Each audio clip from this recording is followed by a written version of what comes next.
Well, today is not a protest, it's a celebration of what began down in Toga and where the main battle began on Watermill Drive. Donna, the next time you're looking for help, call the Bloody Samaritans. You know, today is about celebrating not just what the four of us did, it's what everyone did. You know, people seem to forget there was 18 people injuncted. There were 5 arrested, and there was up to over 100 people arrested in the various estates around this area, where the Gardaí came in and brutalised the people around these areas. People were punched, kicked, dragged off the streets, but yet every morning at 6 o'clock they came back out and stood on street corners, and eventually we kicked GMC Sierra out of these areas.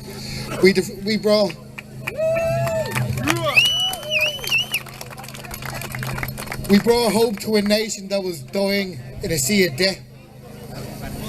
Together, we brought the Irish government, Irish Water and GMC Sierra to its knees. And as will be seen next year, when Irish Water is abolished, that everything we stood for was for the right reasons. And as everyone in the media who labelled us all as thugs, dissidents, ISIS, and yet they celebrate the politicians in the papers who sold this country out. Over 500 workers alone took their lives because of the austerity measures enforced on the people of this country, and yet they celebrate the politicians in this country. The media should be ashamed of themselves the way they showed up the people of this country. We were no longer citizens, we were called protesters. When you stand for your rights in this country, you become and labelled as scum. We are far from scum, but we have shown one thing, that the spirit of 1916 is still alive in the people in this country.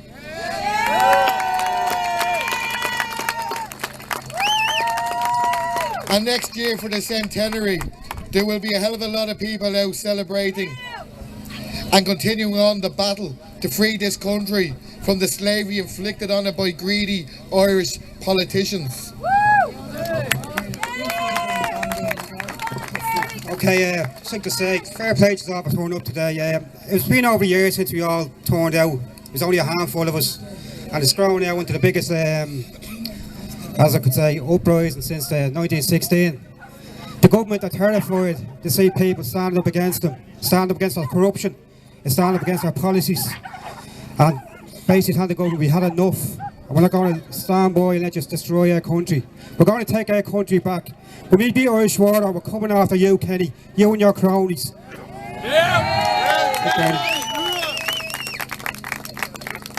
How are you?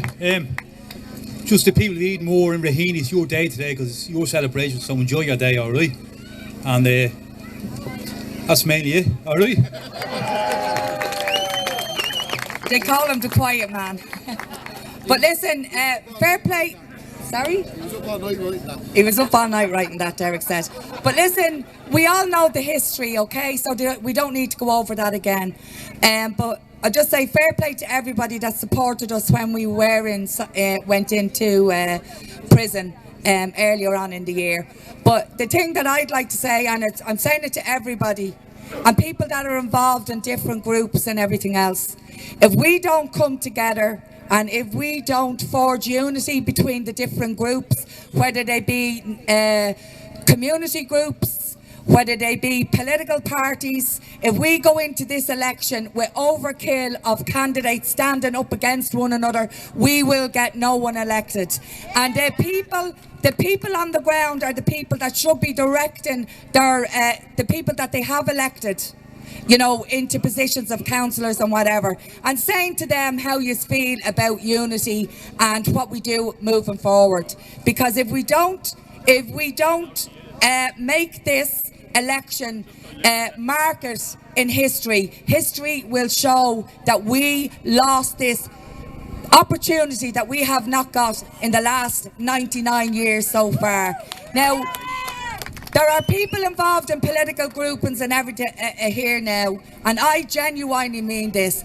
I'm saying to each and every one of you, of the main parties on the left, do not let us down. We are the people. You remember that out there. Each and every one of you that are not involved in a political group, and you go to them, you put pressure on them and say you want unity, not just from the teeth out, because they're all saying they're unified and everything else, but if they're not there standing shoulder to shoulder, having an electoral strategy and whatever, they are not unified. So strength in unity.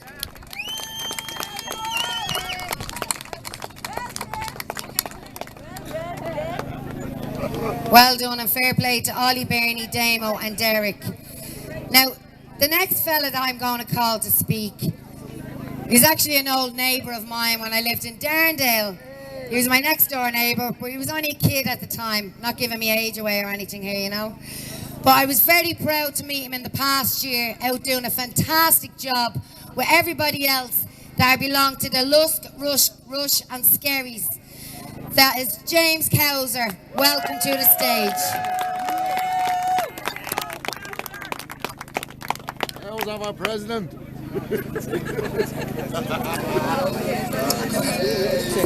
How's it going, everybody? Jeez, it's incredible to see a great crowd out here today. All people out there like myself just saying, no way, we've had enough, we're not taking any more of your crap, and we're not paying.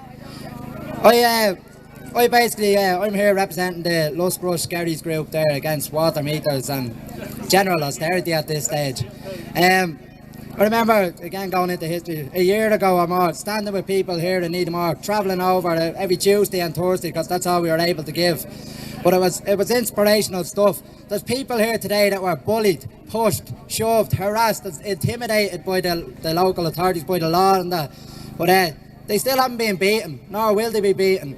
Now, we set up Camp Catherine's out in Rush. It was inspired by what's happening here in Edenmore, to basically set up a fortress, to tell Irish Water, you're not welcome in our communities and you won't be entering our communities, to stop them.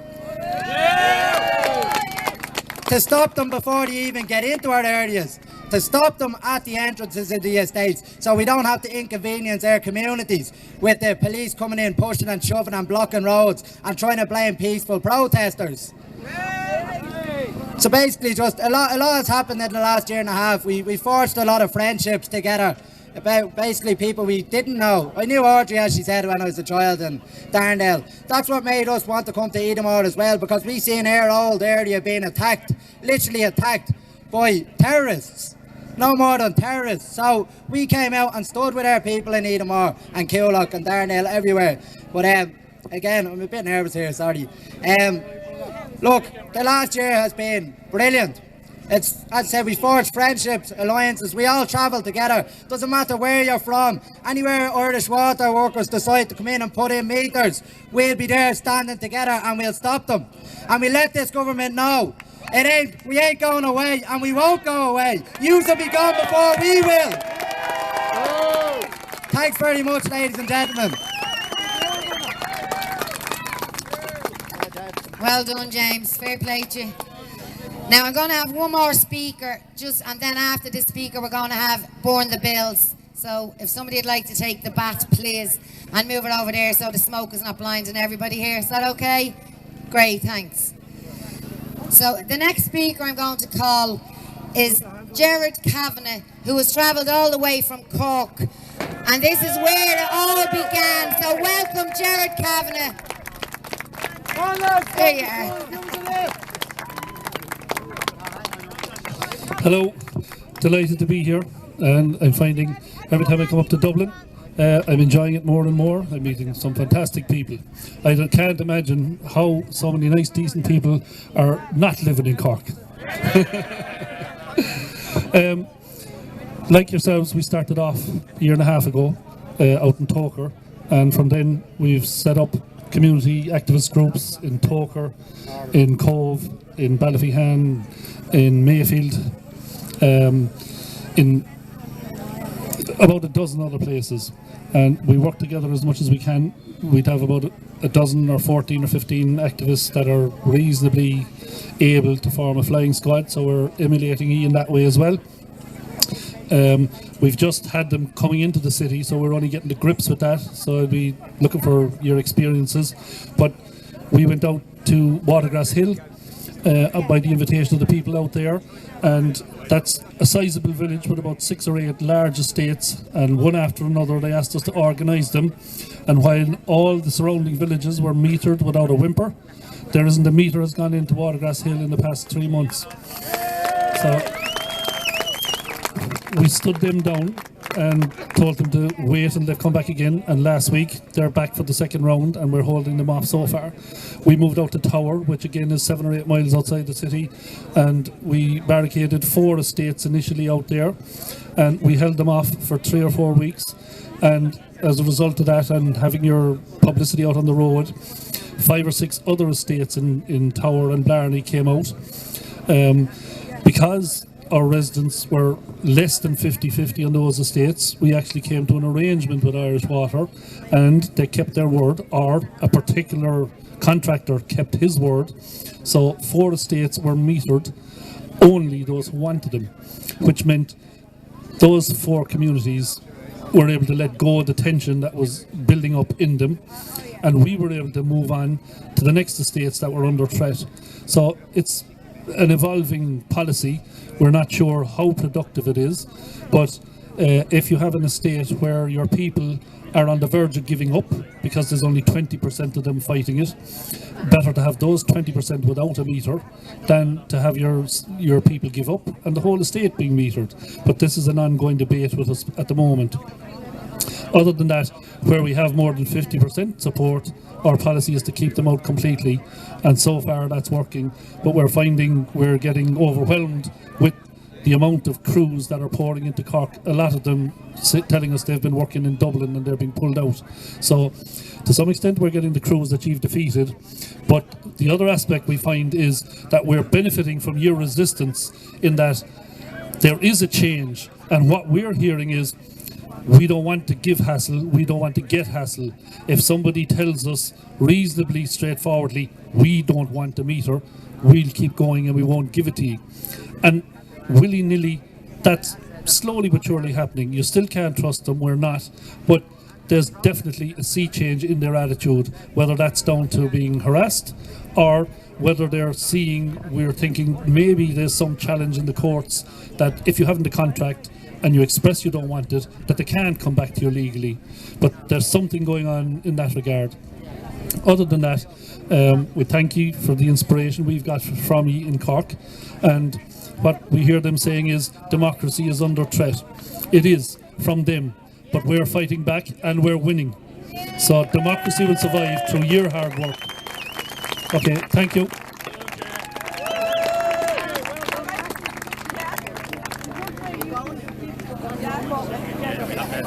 Hello. Oh yeah. Thanks, Sherrod. And now we're going to have to burn the bills over there. I don't know if everybody has their bills. I have a couple, if anybody wants one, to go and burn them. And I just want to say, in case I forget, because after this we'll have another couple of speakers.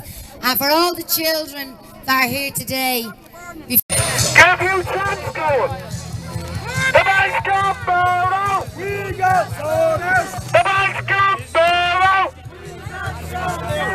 From Barrow to the sea. From Barrow to the sea. Forward.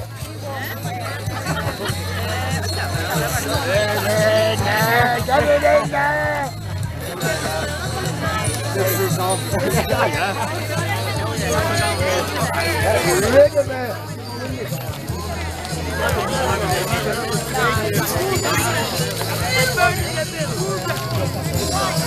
Air code is going with them. Air code as well. Air code, hear me? Yeah, blow them. I don't bring the air codes.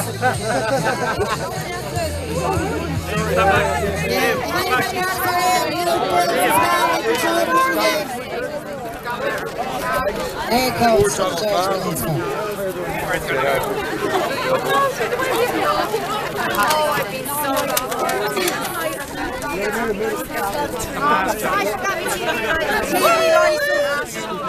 TV license.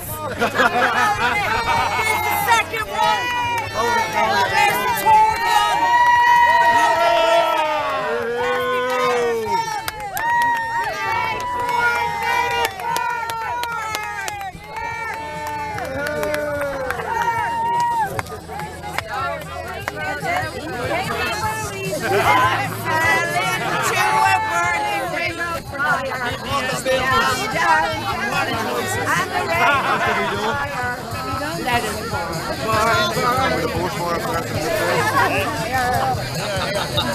I'm not the drinking on the phone. I know what you use. Has to be done. You see the first thing you did. Still not the drinking in phone.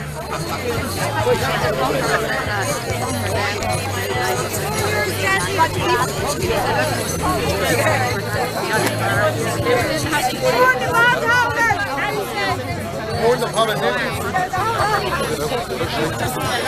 Can all the children we're going to have a competition to see who can show an Irish military media the farthest. That bit, yeah. It's only about 10 o'clock and I'll get to very messy.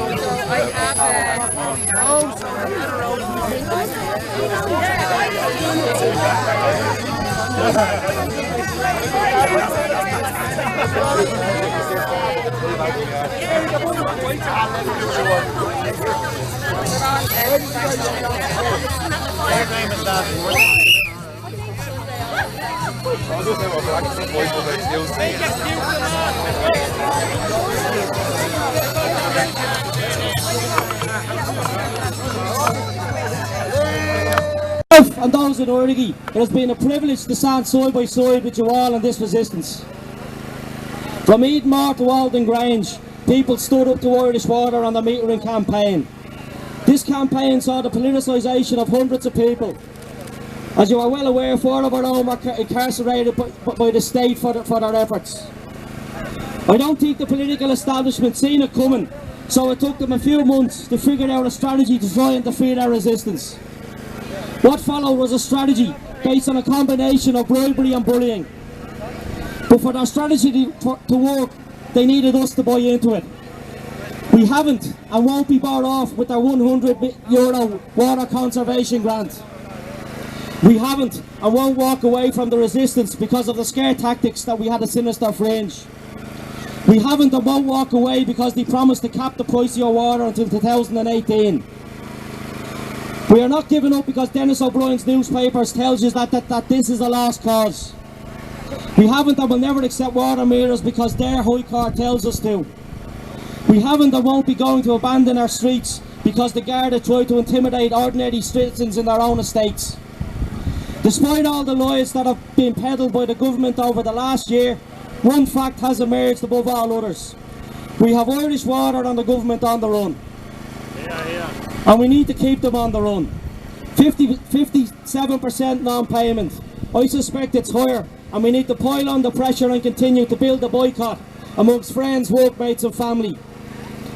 This anti-water tax rebellion started out as a movement of ordinary people.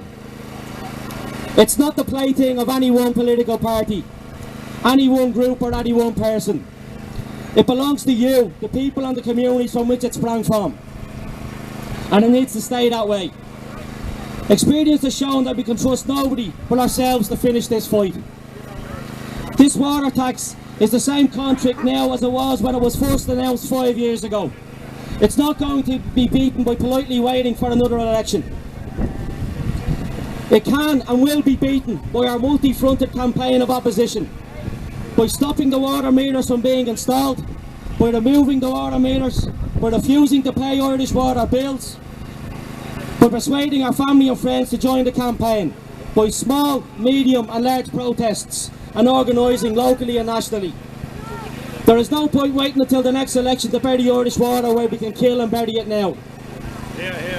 We can take our inspiration from the centenary of the 1916 Rising, from revolutionaries like Pearson Conley and the other leaders of the Rising. Let us finish the unfinished business of 1916 and reclaim our country from the political and gone-being class. An all-Ireland Republic that, in the words of the proclamation, cherishes all of the children of the nation equally. We will see the fight against Irish Water through to the end, to the only acceptable result, the abolishment of Irish Water. Thank you.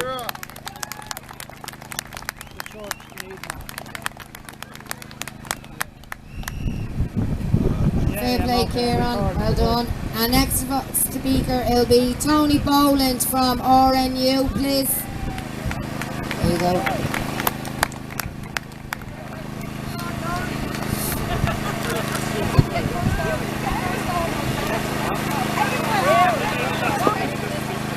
How's it going? Good to see so many of us here. I've just received this. Congratulations, water warrior. I'm not a child, but I proudly accept it. Because that's what I feel like, a water warrior. Just let me say a few things to you, and I won't keep you as long, right? I was watching the thing there during the week, the banking inquiry. And it just goes to show the ignorance of the people that are running this country and the people who ran it the last time.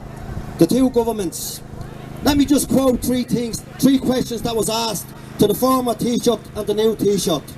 One of the questions was, why do you have a marquee in Galway with all the businessmen and all the rich men of Ireland in it? And his answer was, because the rain's in Galway. The question to our new Taoiseach now was, did any businessman or did any businessman or anyone else offer you anything? And his answer was, yeah, a lift to Mullingar. Now these are people running this country, trying to make Egypts out of the Irish people. But we're not Egypts, and we're going to stand up to these people. And it'll be great to see them now next year coming up to your door, saying, will you vote for us, we'll do this, we'll do that. Well, believe you me, lads, these are gone after the next election. And please God, the government that come in after you will run this country properly and stop all this austerity. Because you've been trying to kill the Irish people for the last few years, and this water tax is the straw on the camel's back. It's the one that broke you, not us, because we're not going to pay it. Next month now, the month after, be big protests in town. We need everybody and anybody there. Everybody. This government is on their knees, and so is Irish Water, and they know it. And they know that the Irish people are bringing them down, and we're going to bring them down, and we're going to bring them down hard. Thank you. Thanks, Tony. And the next speaker that we'll call up is John Lyons from People Before Profits. Run, rabbit, run.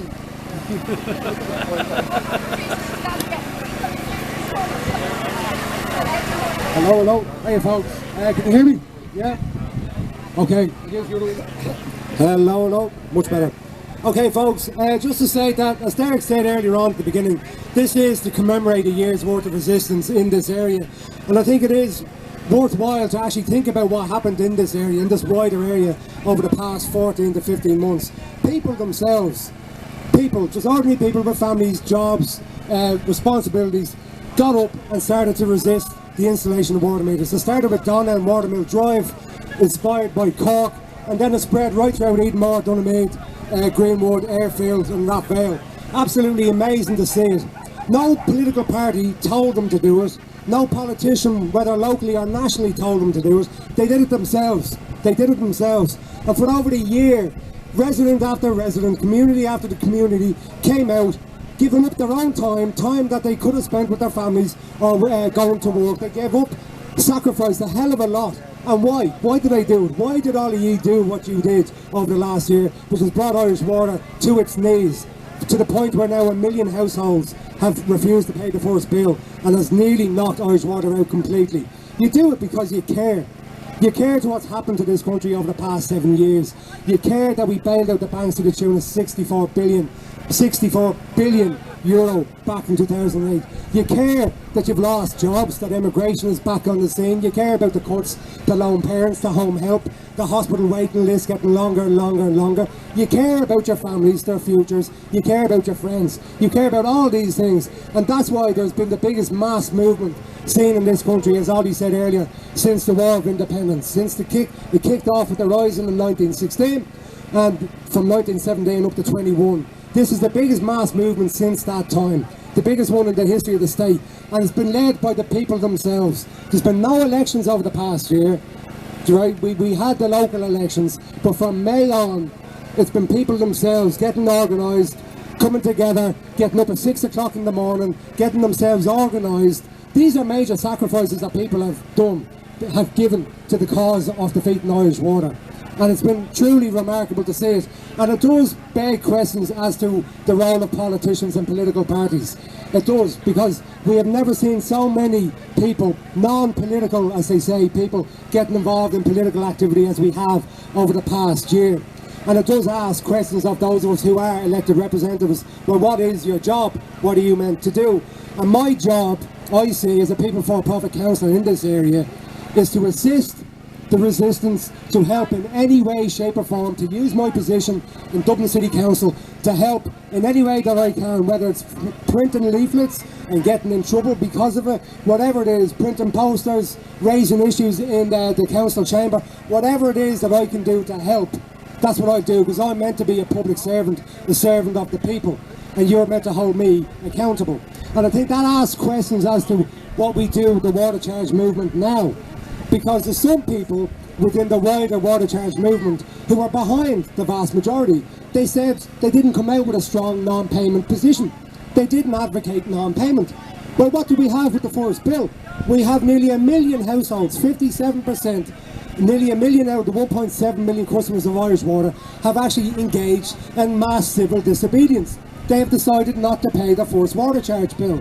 The people, again, are ahead of certain elements within the water charge movement. So rather than funneling all of your resistance, all of your power towards voting for political parties, and they're saying that they're going to abolish the water charges for you, what we have to do, I believe, over the next year is to ensure that the second, third and fourth bills that Irish Water send out to you have a higher rate of non-payment than the 57% we have with the first one. That's our job, to be organised in our communities, talking to our friends, our families, our workmates, our work colleagues, spreading the word that we're on a winner here. We're going to beat them back. We're going to, finally, after 7 years, we're going to win one. We're in a campaign here which could truly change the direction that this country goes in. But it's about people themselves getting organised and using their elected representatives, their local politicians, to help those campaigns in any way, shape or form that they can. And I think that's what we have to do over the next few months, is to be working together in a fashion of genuine honesty, transparency, and I think with the genuine feel, and I think the genuine feeling that, look, if we're honest with each other, we can have political differences, we can debate them, we can discuss them, but if we're all truly at heart, you know, with the one objective of abolishing Irish Water, scrapping the water charges, I think that's how you build a mass movement. That's how you can continue to grow a mass movement that we have right now. It's by working together week after week, month after month, in every community across the north side of Dublin, the south side of Dublin, and right across the country, because the power lies with you. It lies with the people. It doesn't lie in Parliament, it doesn't lie in the City Council, it lies with the communities and what you decide to do. And what you've done over the past year rightly should be celebrated, not commemorated, celebrated here today. So I'll just say, I'll finish on that, the power lies with you.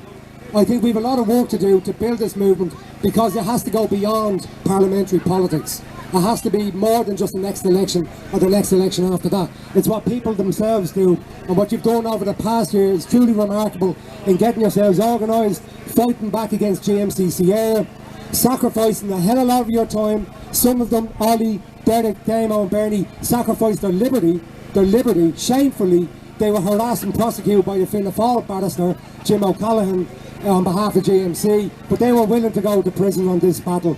But many others have sacrificed family time, work time in this major struggle against Irish Water. And I just want to commend you all and say today is a day for celebrating. So thank you very much. I'll leave it at that. And before I call out our last speaker, I just want to say, if any of the children, when the last speaker here is finished, want to sing a song, or get up here and sing anything, you know the song, you can stick your water meters up your... You can stick your water meters up your... You can stick your water meters, stick your water meters, stick your water meters up your... Yay! So if the kids want to get up and do something, they can, okay? Love to hear you all sing. And our last speaker today is Denise Mitchell from Sinn Féin. Thanks, Denise. Thanks very much for asking me here to say a few words, and I'm delighted to be here. I'm just conscious that it's 1.5 years since this campaign started in this area. So I want to reflect on that. And I'm conscious that we're in the heartland of the resistance. We have seen so many people from this community pulled through the courts. And we've seen 4 people from this community sent to prison. And I just want to say to them, you are the people who showed leadership in this campaign. I also want to acknowledge all the communities who stood at the entrances to their estates to stop the installation of water meters. And I want to say to you, it was you that forced Irish Water to withdraw from our area. This is a people's movement. You, the people, have forced the government to make concessions.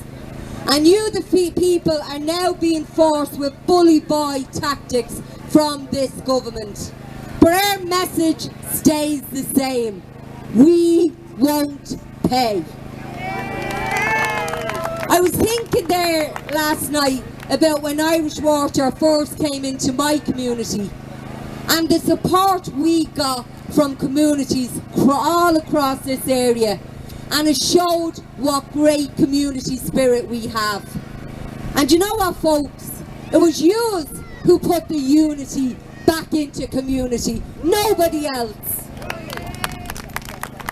And I think as a community we can show our strength again at the upcoming general election. And it's up to everyone here to get out and vote and to stop Fine Gael, Labour and Fianna Fáil forming the next government in this state. And before I finish up, I'd just like to appeal to everybody to come out on the 29th of August, join the protest, and together we can and we will abolish the water tax. Go Mahagud. Fair play. Thanks, Denise. So I don't know if any of the children do want to get up and sing. Anybody?